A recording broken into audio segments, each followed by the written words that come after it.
그러면 최종적으로 수익은 어느 정도 남기신 건가요? 최종적으로는 1,430인가 40인가 그 정도.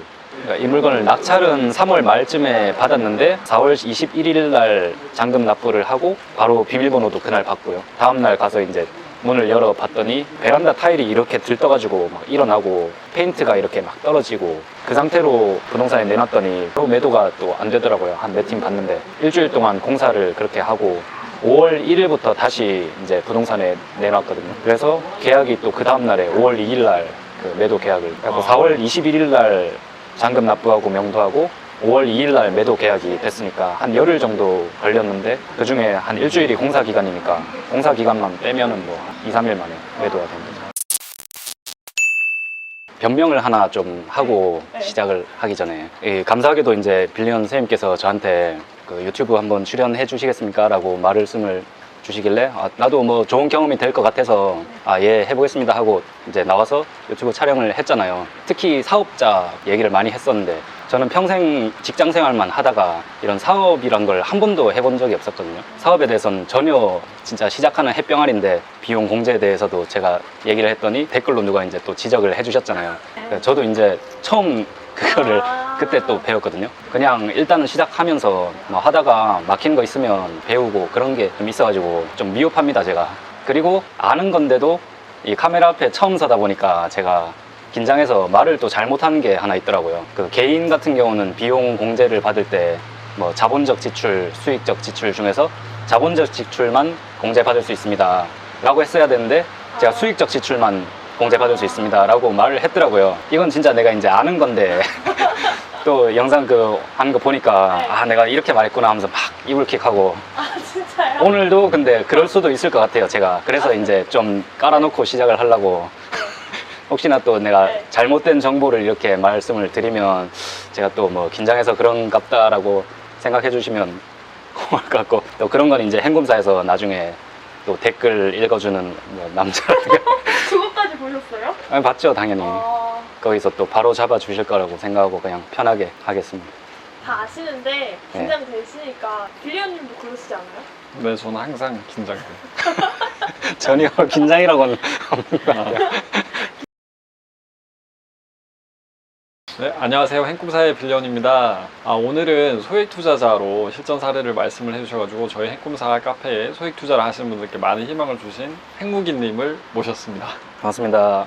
행복이라고 합니다. 또 왔습니다. 지난번 영상 1호, 2호 낙찰 받으시고 매각을 해서 수익 내신 사례를 쭉 말씀을 해주셨는데 많은 분들이 또 희망도 받으시고 용기도 얻었다고 하셔가지고 저희가 간곡하게 부탁을 드려서 3호, 4호에 대해서도 사례를 말씀을 해주기로 하셨습니다. 먼저 3호 물건을 매각을 하셨다는 소식을 들었습니다. 그래서 3호를 언제 낙찰을 받으셨고 또 순수익이 어느 정도 되는지. 2호 물건을 그때 시세 뭐 조사를 제가 8,500 정도면 충분히 팔 수 있다고 생각을 하고 부동산에 8,800에 내놨었어요 처음에. 그러던 차에 또 물건 검색을 쭉 하다가 3호 물건을 이제 발견을 했어요.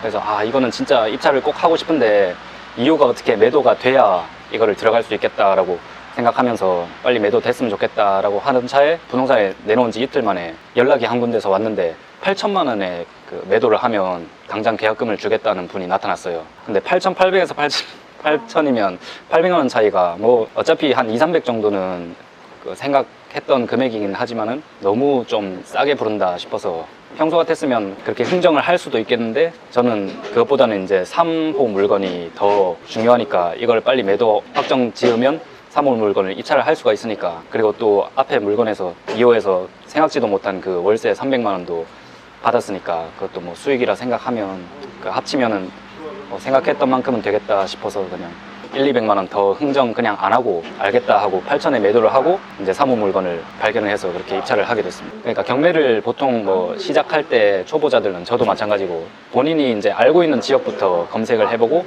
점차 이제 지역을 넓혀 가잖아요. 3호 물건이 딱 작년에 경매로 한번 나온 적이 있었어요. 근데 그때는 공시가가 1억 약간 넘는 수준이라서 입찰은 실제로 하지는 못하고 그냥 지켜만 봤었는데, 그래서 낙찰가가 얼마인지도 알았고 그 이후에 뭐 매매 시세가 얼마인지도 이제 파악은 돼 있는 상태에서 이제 3호 물건을 딱 발견을 한 거죠. 근데 그거는 같은 아파트인데도 제일 탑층이라서 그런지 공시가가 약간 낮아서 9,800만 원인가 딱 1억 안에 들어오는 거예요. 그래갖고 이거는 충분히 취득세 1%로 갈 수 있는 물건이다 해서 그렇게 선택을 하게 됐고, 그때 당시 최저가는 1억 4,600까지 떨어진 상태였어요. 한 번 유찰에 공매.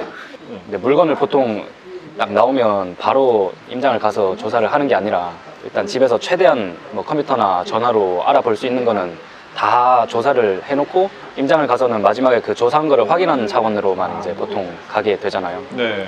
저는 그렇게 하고 있거든요. 관심 있는 물건이 나와서 관리사무소에 전화를 해서 물어보니까 지금 사람이 살고 있지 않다는 정보를 또 얻었어요. 일단 공실이라서 마음이 조금 더 간 상태고, 매물이 없겠다 싶어서 부동산에 확인 전화를 했는데 소장님이 여기는 주택난이 하도 심한 지역이라 가격만 맞으면 금방 매도 되겠습니다 라고 말씀을 하시니까 매도도 빨리 되겠다.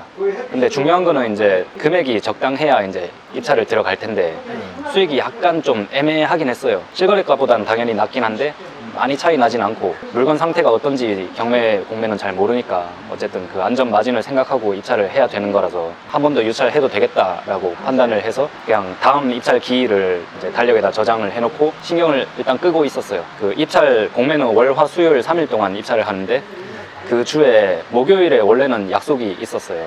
그 지인이랑. 근데 그 지인이 목요일에 뭐 일이 있다고 화요일에 만나자 이래서 알겠다 하고 했는데 문득 그 등기부등본에 그게 법인 소유 물건이었거든요. 근데 그 주소지가 그 약속 장소랑 비슷한 것 같아서 봤더니 딱 그 동네인 거예요. 가는 김에 한번 찾아가서 한번 물어보면 되겠다. 개인이었으면 당연히 그렇게 막 찾아가지는 못했을 텐데 일단 법인 물건이고 문전박대 당하더라도 그냥 일단 가보기나 하자 하고 화요일날 약속 끝나고 거기를 갔는데 사무실이 없었어요. 그 건물에. 관리인한테 물어봤더니 여기 한 1년 전쯤에 나갔다 이래가지고 아쉬워하고, 그래도 여기까지 왔는데 좀 아쉬워가지고 구글에서 다시 그 업체 이름을 검색을 해봤더니 다행히 똑같은 이름의 한 10분 정도 거리에 또 사무실이 다른 주소가 하나 더 있더라고요. 갔더니 다행히 이제 그 사무실이 맞는 거예요. 제가 공매 때문에 왔는데 혹시 뭐 좀 여쭤봐도 되냐 했더니 직원이 엄청 친절하게 이쪽으로 들어오세요 하면서 이제 음료수 한 잔 드릴까요?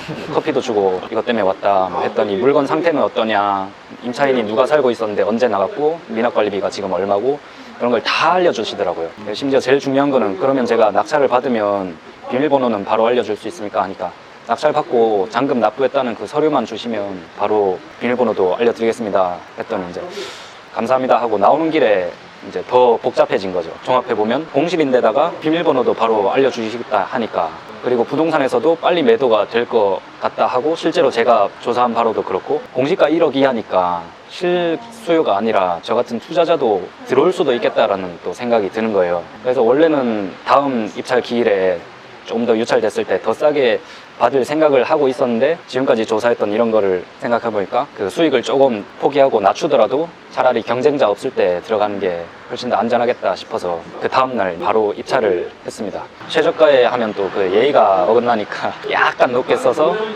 입찰을 혼자 했고 예상대로 또 단독 낙찰 받게 됐어요.